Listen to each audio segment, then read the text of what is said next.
of any state are broken, a duly authorized organization swings into action. It may be called the state police, state troopers, militia, the rangers, or the highway patrol. These are the stories of the men whose training, skill, and courage have enforced and preserved our state laws.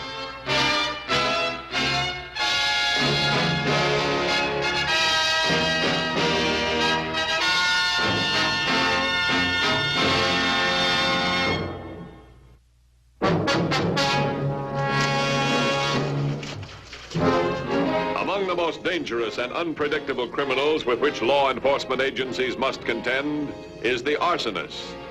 His senseless and destructive crimes result in a staggering loss of life, property, and national resources.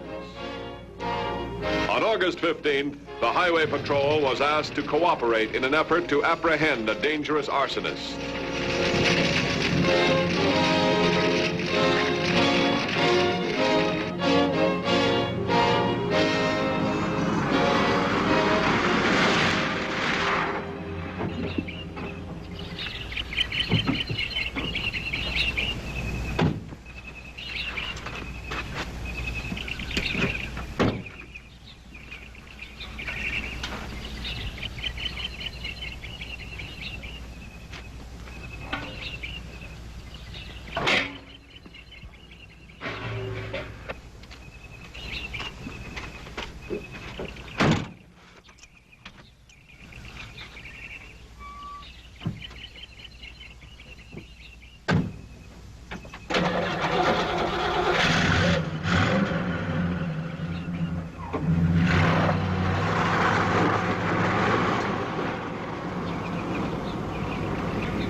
The fire is positively of incendiary origin.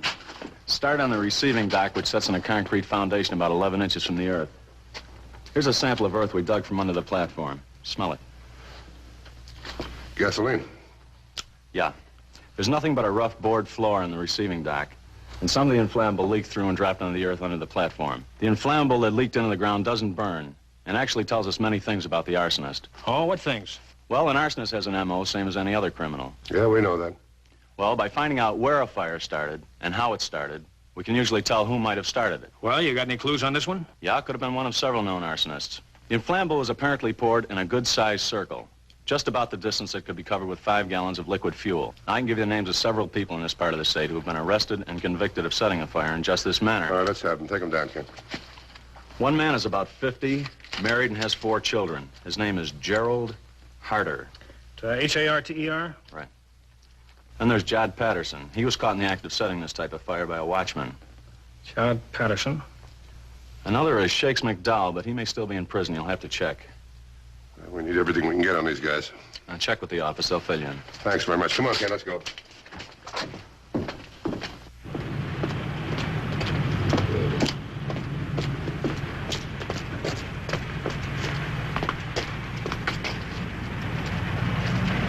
$21.50 to headquarters. Headquarters by. Contact Arson Division, Fire Department. Get me a rundown on the following suspects. Gerald Harder, Jod Patterson, Shakes McDowell. Any other suspects with the same M.O.? 10-4? 10-4. Here you are, kid.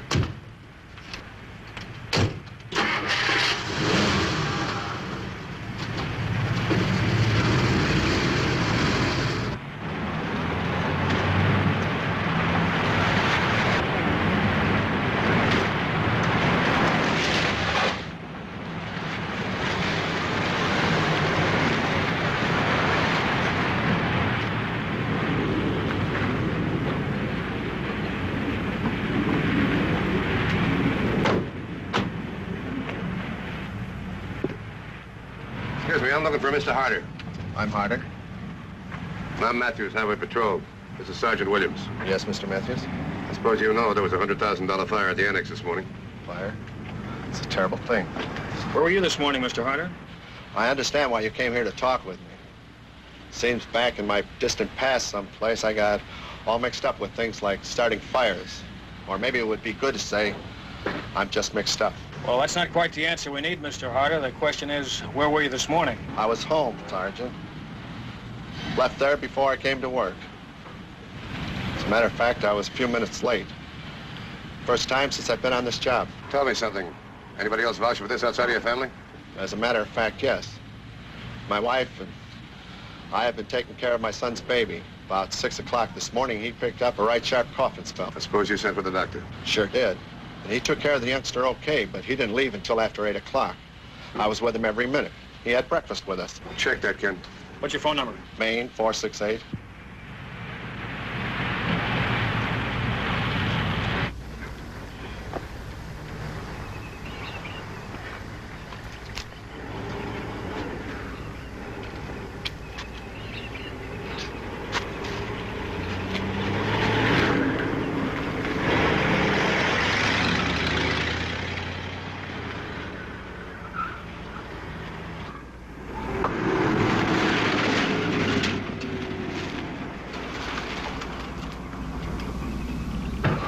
Where are you bound for? Shepherd's Corner. You going there? 2 miles this side. Want to go that far? Oh, you bet. My thumb's about worn out.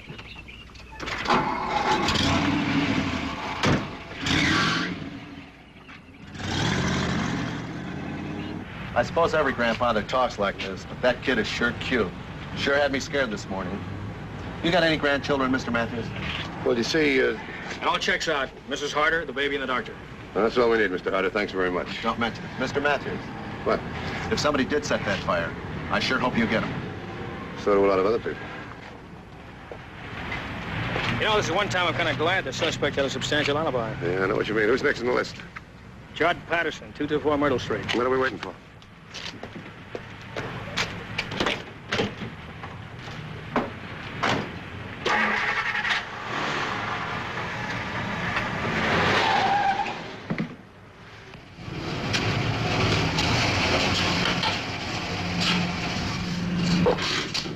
Hello, Mr. Norpel. Hi, Ray. Fill it up? Yeah.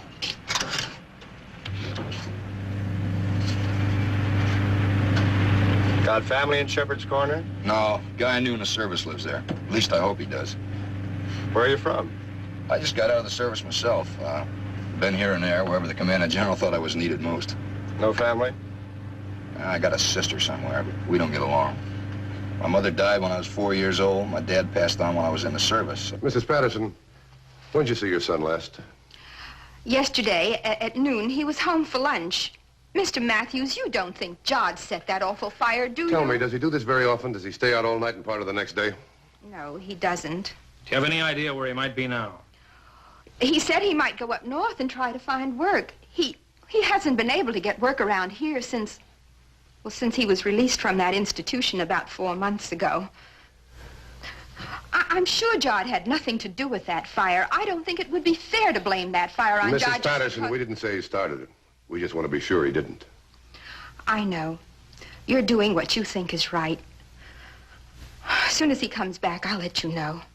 Do you have a recent picture of your son we might use, Mrs. Patterson? Yes, I'll get it for you. Ken, you wait for the picture. I'll get things moving.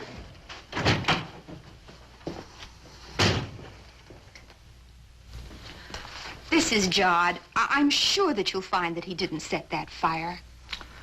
Oh, yes, ma'am. Thank you. APP on Jod Patterson. Arson suspect. I want to stake out at Patterson's house, 224 Myrtle Street. Have another unit check third suspect, Shakes McDowell. We'll case this neighborhood. 10-4? 10-4. Looks like I'm on my own. As long as Uncle Sam didn't feed me anymore, I got to get a job. You know where I can find one? I might. What's your name? Arthur Benson. Ever work on a farm? No. After that stretch in the Army, it doesn't sound hard to learn. I got a guy for a few days baling alfalfa. That is, you'll start baling as soon as I get this fan belt home. We could do with a little more help right now. Sounds good.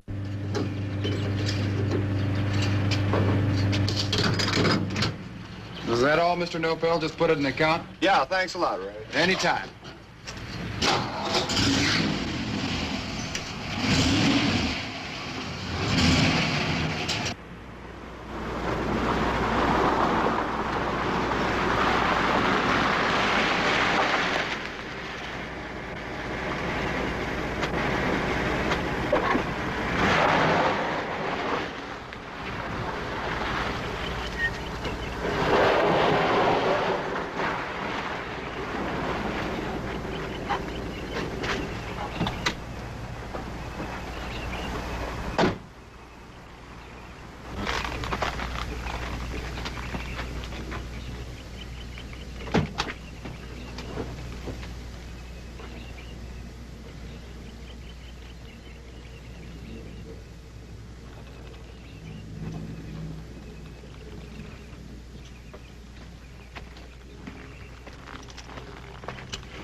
$34.10 to $21.50.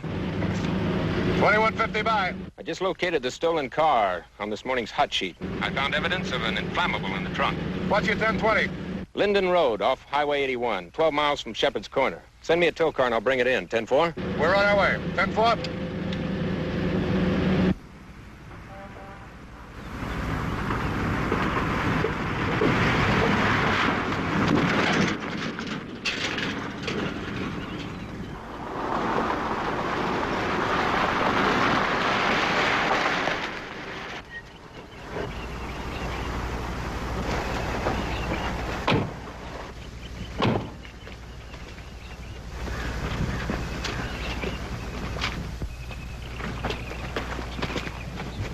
The gasoline odor's real faint now, but when I opened up the trunk, it was real strong.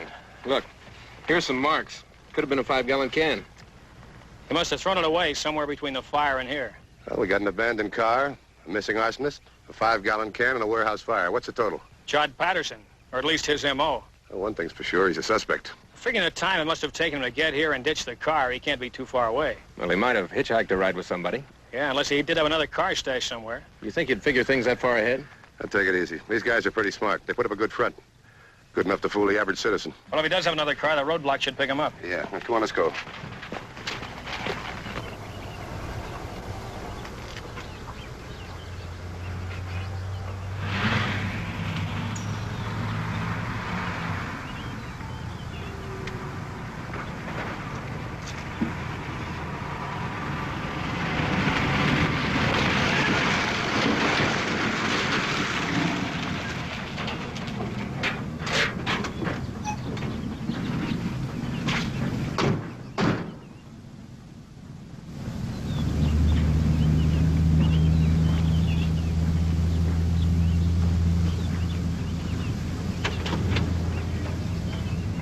Yes, Frank, I know. Clyde is here now. I'll be right over. Goodbye. Hello, dear. Nora, this is Arthur Benson. Arthur, Mrs. Norpel. Hello, Arthur. Pleased to meet you, ma'am. Arthur's going to work for us for a while. Oh, good. We sure can use another man. Lucy's had another attack. Frank just called and wants me to come right over. Oh, go ahead. Take the pickup. Okay. Oh, be sure and hook up the outside bell. If we have to take her to the hospital, I'll call you. Is it that bad? It sounded like it. I'll let you know. Make yourself at home, Arthur. Thank you very much. Well, I'll go see what's in the icebox. Okay.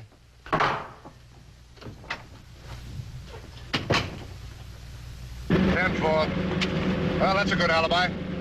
And it narrows the search down to Judd Patterson if it's a local man. If he does have an alibi, we're right back where we started.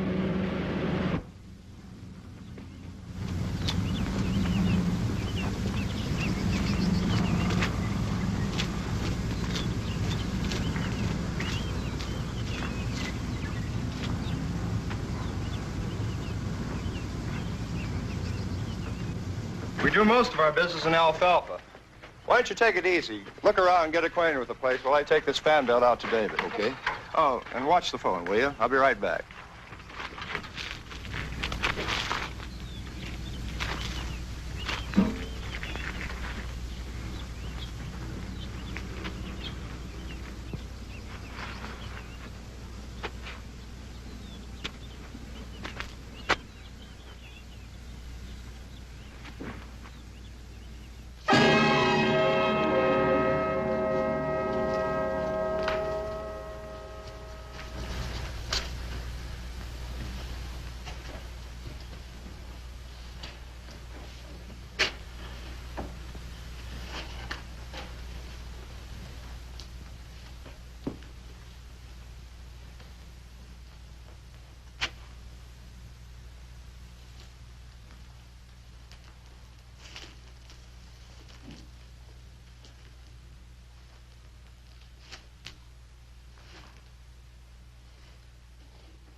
evidence that inflammables had been carried in the trunk of the stolen car was possibly the first break in the search for the arsonist. But a break that could well prove to be too late.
Hi. Hello? We have a picture of a man we're trying to locate. Wonder if you might have seen him. He could have been in a car, he might have been hitchhiking. No, I don't think so. It's been kind of busy here. This is very important. Take a good look. See if you can remember him. Well, I'll try now. There's been a lot of people in here today. I don't know. Now, wait a minute. What?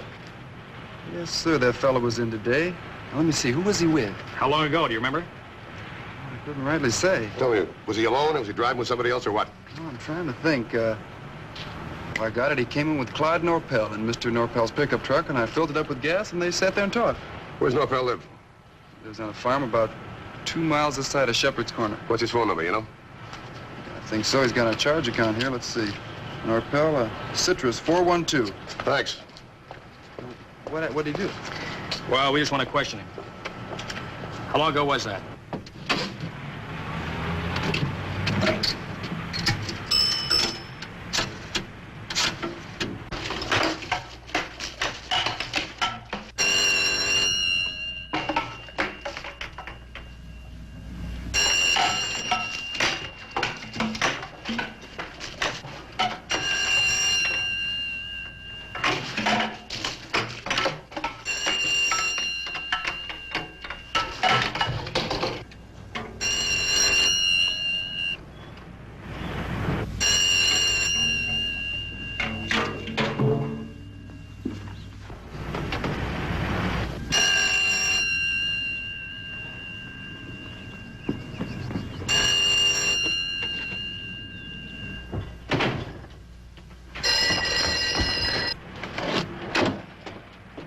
Hello?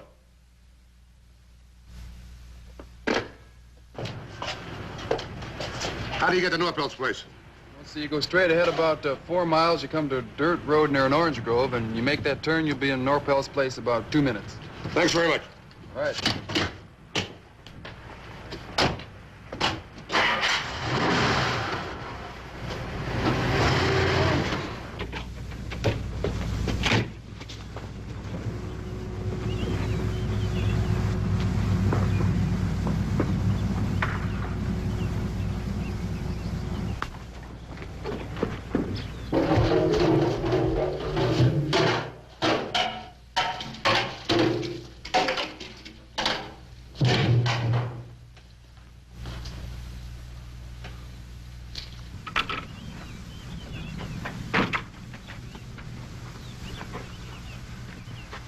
Hey, what are you doing?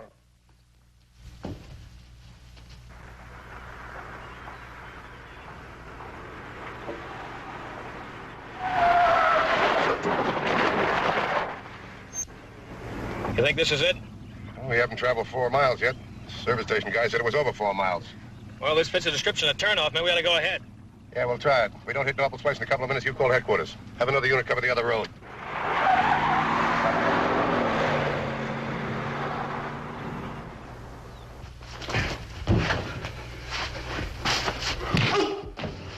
What's the matter with you?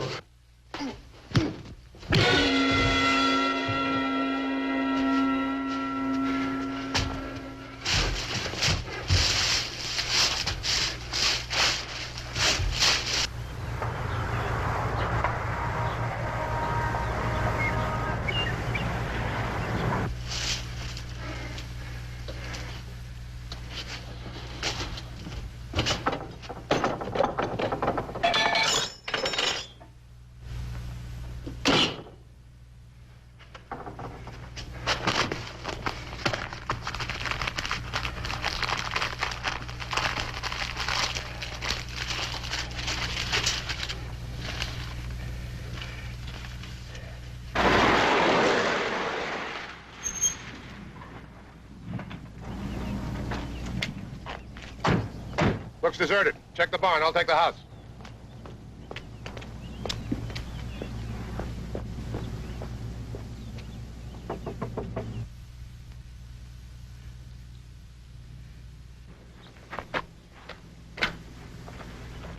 Hold it. You hold it, mister. I know what you want. Well, you're not gonna get me. And you can't shoot either. Because if you do, I'll drop this in the hay and it's been soaked in gasoline and he'll be burned to a crisp. Well, what's your proposition? Get out of here. Get in your car and start going. You're out of sight before this burns out. I won't set fire to the barn. Well, that's all right with me, Judd. I'd just as soon get in my car and drive away. You don't mind if I ask you just one question, though? You better make it a short one. Well, how do I know you won't set fire to the barn as soon as I'm out of sight? Well, that's a chance you'll have to take, and you haven't got much longer to take it. Okay, I'm going. Oh, by the way, we saw your mother on the way out here. She had a message for you. It's a pretty important message. I think you ought to hear it. You see, she was worried when you didn't come home last night. Get out! Get out of here!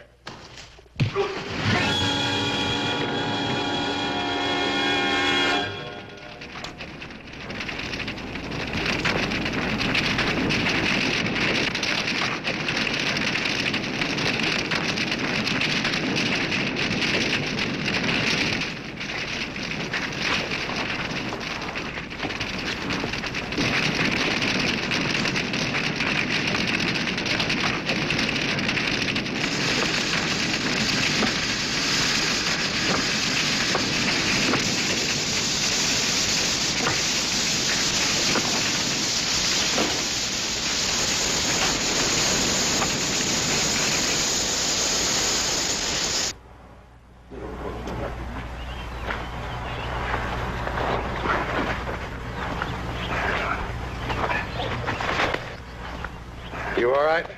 I guess so. He wanted to burn down the barn and me with it. Why? Well, I don't know. Maybe a doctor can come up with the right answer.